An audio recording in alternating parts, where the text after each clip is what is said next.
बात करेंगे बलूचिस्तान की, जो खुद को अलग देश घोषित कर चुका है और पाकिस्तान एक बार फिर से टुकड़े टुकड़े हो रहा है।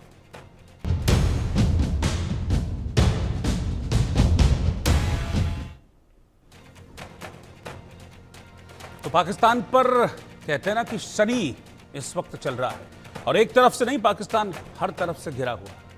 पाकिस्तान यहां से पहले भारत के साथ युद्ध में उलझा, उसके बाद भारत ने ऑपरेशन सिंदूर किया, पाकिस्तान को उसकी औकात याद दिलाई, और अब पाकिस्तान के नेता रो रो कर बता रहे हैं कि भाई देखो कैसे हिंदुस्तान ने हमको मारा, कैसे हिंदुस्तान ने हमको पीटा। लेकिन मुसीबत पाकिस्तान की यहां पर खत्म नहीं हो रही है, उसके अंदर भी गृह युद्ध छिड़ा हुआ है, और उस गृह युद्ध के चलते पाकिस्तान अब आ गया है बर्बादी के कगार पर। उसको बर्बाद करने के पीछे जो इंटरनली सबसे बड़ा हाथ है वो है बलूचिस्तान का हाथ। और इस वक्त उसी से जुड़ी ब्रेकिंग न्यूज में आपको बताने जा रहा हूं। भारत से पिटने के बाद अब पाकिस्तान टूटेगा। 80% बलूचिस्तान पर इस समय बीएलए का दबदबा है, और बलूचों का डर इतना है कि पाकिस्तानी सेना वहां घुस नहीं पा रही है।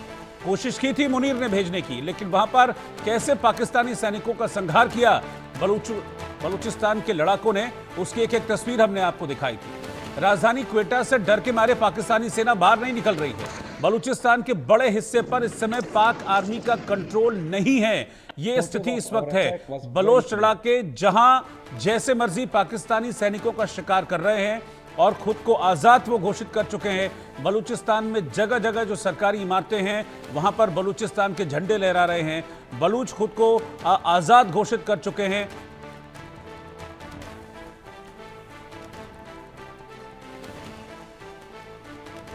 और इस बीच एक ब्रेकिंग न्यूज यह है कि बलूचिस्तान के 2 और शहरों पर बीएलए ने कब्जा कर लिया है। अहमदवाल और होशाब शहर पर बीएलए का कब्जा इस वक्त हो गया है।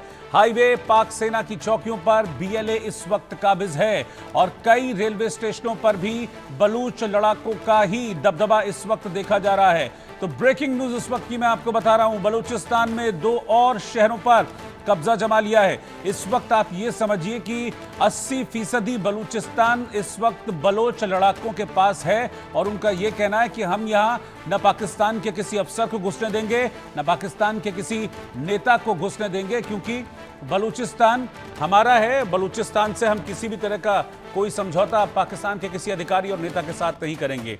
मैं आपको बता दूं कि बलूचिस्तान के आजाद होने से पाकिस्तान पर क्या नुकसान पड़ेगा, पाकिस्तान पर क्या इंपैक्ट होगा, वो आपके लिए जानना जरूरी है।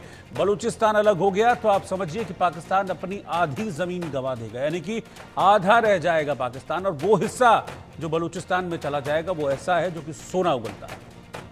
पाकिस्तान की जमीन का 44% हिस्सा बलूचिस्तान के पास चला जाएगा अगर अलग हो गया बलूचिस्तान, कट गया अगर पाकिस्तान से। तो बलूचिस्तान आजाद होने से ईरान से कनेक्शन कट जाएगा पाकिस्तान का। बलूचिस्तान के जरिए ईरान से सीमा जुड़ती है।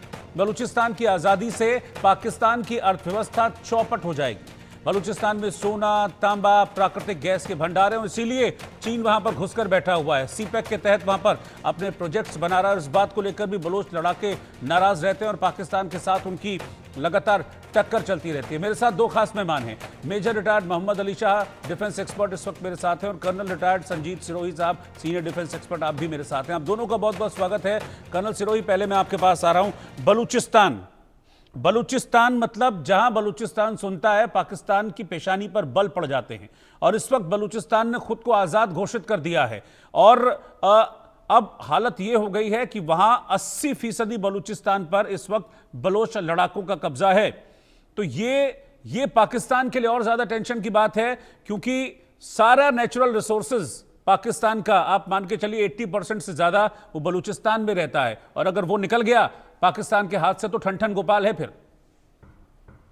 रोहित जी, पहले तो मैं आपका धन्यवाद देता हूं कि आपने अपने अहम चैनल के ऊपर मुझे अहम मुद्दे पे बात करने के लिए बुलाया है। सर, सबसे पहले जो आप ये कह रहे हैं कि पाकिस्तान का जो है बुरा हाल हो जाएगा, पाकिस्तान से पहले चाइना का बुरा हो जाएगा, क्योंकि चाइना ने जो है सीपैक में बहुत पैसा, तकरीबन $60 बिलियन इन्वेस्ट कर चुका, और अभी तक उनको अठन्नी भी नहीं मिली है। तो अगर ये बलूचिस्तान और बलूचिस्तान वालों का सबसे मेन मुद्दा यही है कि उनका कहना है कि हमारे पास इतने मिनरल रिसोर्सेज हैं जिनको लेके बाकी जो पाकिस्तान है वो ऐश कर रहा है जिनको बेच के, और हमारे यहाँ जो पावर्टी है, बलूचिस्तान में सबसे ज्यादा पावर्टी जो है, चारों जो सूबे हैं पाकिस्तान के उसमें सबसे ज्यादा है। वहां पे सबसे ज्यादा जो है पाकिस्तान फौज ने जो वहां पे गदर मचा रखा है। और मैं आपको बताऊं, ये चीजें हमको सीखनी चाहिए, लेकिन पाकिस्तानी फौज ये चीज कभी नहीं सीखेगी। 1971 में जो उन्होंने बांग्लादेश में किया था, अत्याचार किया था, वो ये सोच रहे थे कि फौज की जूते से हम इस विद्रोह को दबा लेंगे, प्रोटेस्ट को दबा लेंगे, लेकिन वो दबा नहीं पाए। और जितना उन्होंने ज्यादा जोर लगाया उतना ही अवाम ने उसका बदला जवाब दिया। इसी तरीके से बलूचिस्तान में एक टिपिंग पॉइंट आ चुका है। तो अब तक उस टिपिंग पॉइंट से जो जो कुछ हो रहा था वो नीचे था, तो इसलिए बात जो है आगे नहीं बढ़ रही थी। अब वो टिपिंग पॉइंट को क्रॉस कर दिया, और आप देखोगे कि ये जो डोमिनोज इफेक्ट होगा, एक के बाद जैसे आप खुद बता रहे हैं कि दो जो शहरों पे और कब्जा हो गया, 80% बलूचिस्तान पे ऑलरेडी कब्जा है। तो मुझे लगता है पाकिस्तान के लिए भारत इस टाइम इतनी बड़ा थ्रेट नहीं है जितना बलूचिस्तान है। और जैसा आपने सही फरमाया है, अगर बलूचिस्तान पाकिस्तान के हाथ से निकल गया, इंडिपेंडेंट हो गया, तो पाकिस्तान तो ठन ठन गोपाल होगा, चाइना भी ठन ठन गोपाल हो जाएगा। और अमेरिका जो ताक लगाए बैठा है बलूचिस्तान के क्रिटिकल मिनरल्स के ऊपर, वो भी जो है रह जाएगा। तो ये बहुत बड़ी चीज है। और इसमें एक चीज और मैं ऐड करना चाहता हूं, जी। अभी लोहा गर्म है। भारत जो भी कुछ कर सकता है, चाहे वो फाइनेंशियल असिस्टेंस है, चाहे वो मिलिट्री असिस्टेंस है, चाहे वो मॉरल असिस्टेंस है, बलूचिस्तान को देनी चाहिए दबा के। और इसको बलूचिस्तान को पाकिस्तान से अलग करना चाहिए। जिस दिन बलूचिस्तान पाकिस्तान से अलग हो गया, उधर उसमें खैबर पख्तूनवा में जो है टीटीपी ने जो है जिहाद पाकिस्तान शुरू कर दिया है, पीओजे में अपने प्रॉब्लम चल रही है। तो पाकिस्तान का सॉर्ट आउट करने का एक ही तरीका है, जैसे Pakistan low cost option adopt करके हमारे ऊपर टेररिस्ट भेजता है, ठीक है, उसी तरीके से हमको भी लो कॉस्ट ऑप्शन से ठीक बलूचिस्तान है को कर्नल